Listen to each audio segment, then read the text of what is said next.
In this video, we're going to jump in head first into CSS Grids.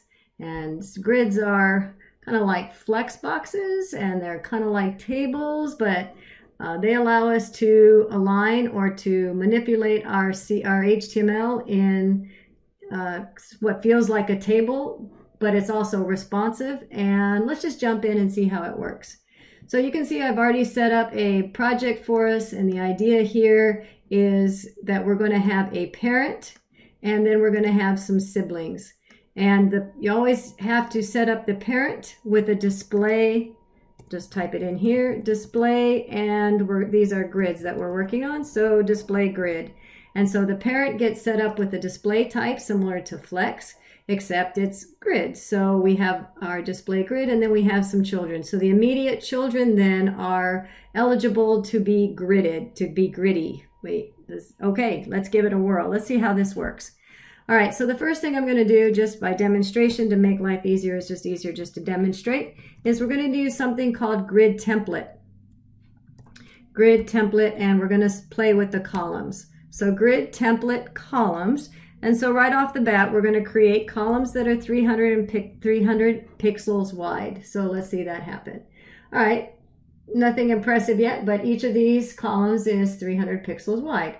I'm also going to bring your attention to the inspect element. This is the debugger in Firefox. And I can see that it's already recognizing, this dev tool already recognizes that I've set up a grid, and it's trying to show me where that grid is. If I click on this box, then I can see the grid is displayed here for me. The display line numbers will come in handy here a little later on, but it's definitely giving me some visual clues on this grid that I'm slowly developing. All right, so far grid template, 300 columns, not really table-like, but sort of. So let's kind of build on that idea. I'm going to comment this out just so we can see the progression.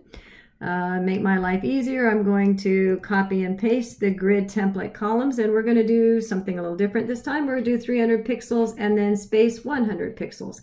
So now we're defining two columns, and one is 100 pixels. The first column's, 300 pixels wide, and the second one is 100 pixels wide. All right, so, but what if we want to, I'm going to just keep going here. And this time I'm going to use the word repeat. And repeat will come in handy because it'll start giving us the ability to not have to replicate ourselves. We'll let the browser know that every time we have a new series, we want to repeat one column 3 times of 200 pixels. And we'll see that take place here soon in some examples. So repeat 3 times 200 pixels. So for every column we want it to be three columns wide and 200 pixels wide in each column. All right, hard-coded, not very flexible, but let's do this. This is a new measurement that is available in grids. So let me do a copy and paste again. So I'm not talking at the same time. I can't talk and type at the same time, obviously, 1 FR. So now we've got this new measurement called FR, which is fraction. And so what it's doing is the fraction is saying just that.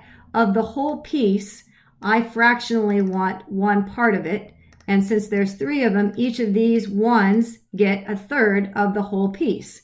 And why that's better than percentages is I don't have to make the calculations. In other words, if for some reason I needed to make a 4th column, all I have to do is add 1 FR, and it's going to make that determination for me. I don't have to do the math. Okay, now it's 20%, 20%, or however that works out.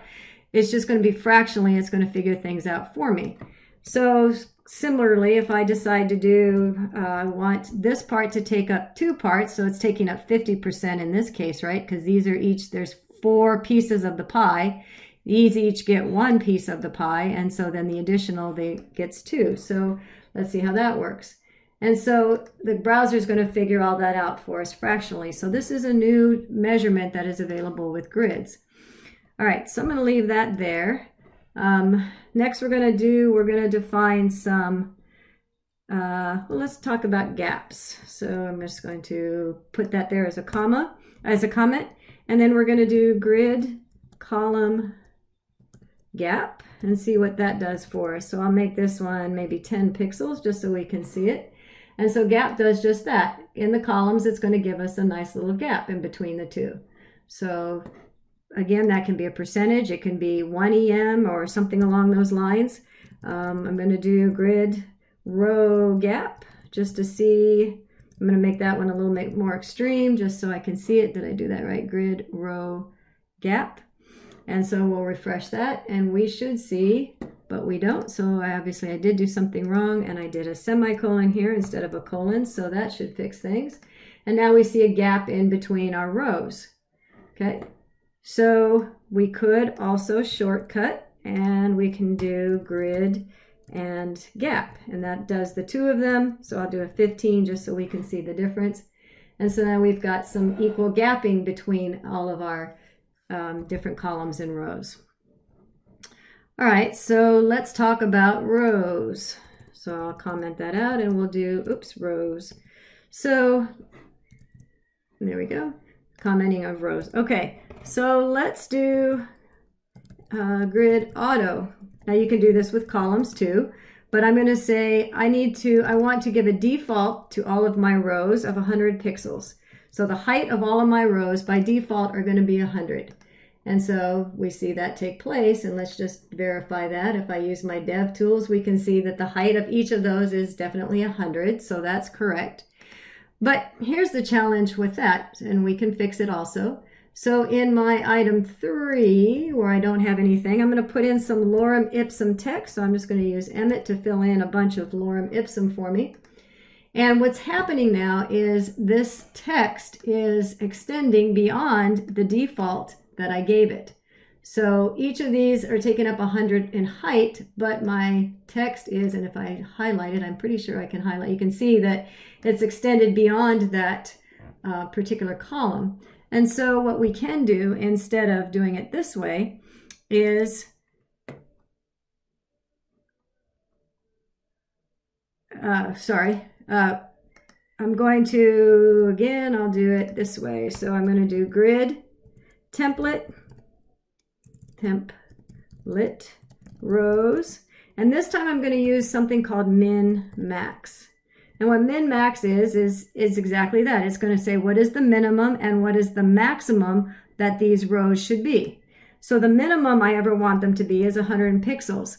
But browser, if you don't have enough room, if we have text that extends beyond that, then the maximum I'm going to want is a value called auto, which says go ahead and adjust that height to whatever that content is. In other words, let's see that take place.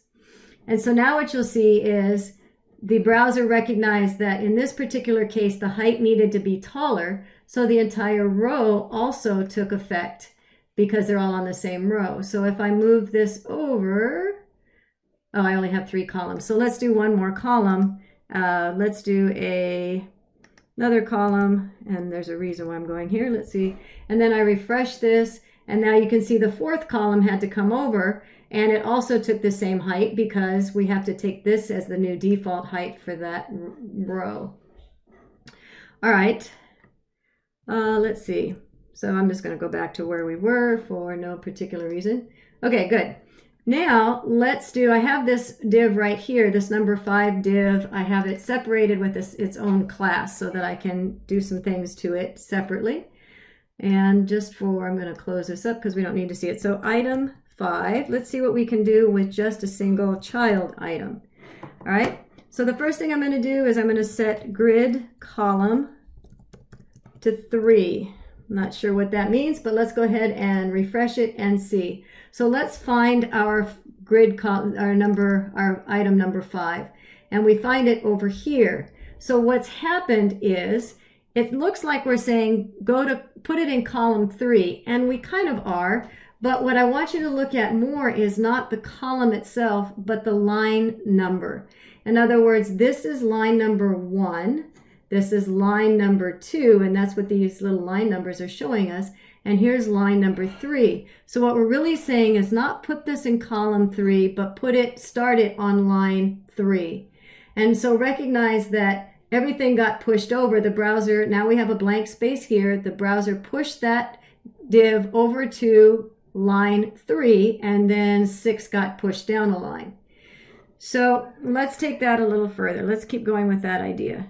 So I'm going to do two things here. I'm going to do grid column start, and we'll start with 1, and then I'm going to do grid column end, and we'll end with, let's end with 3.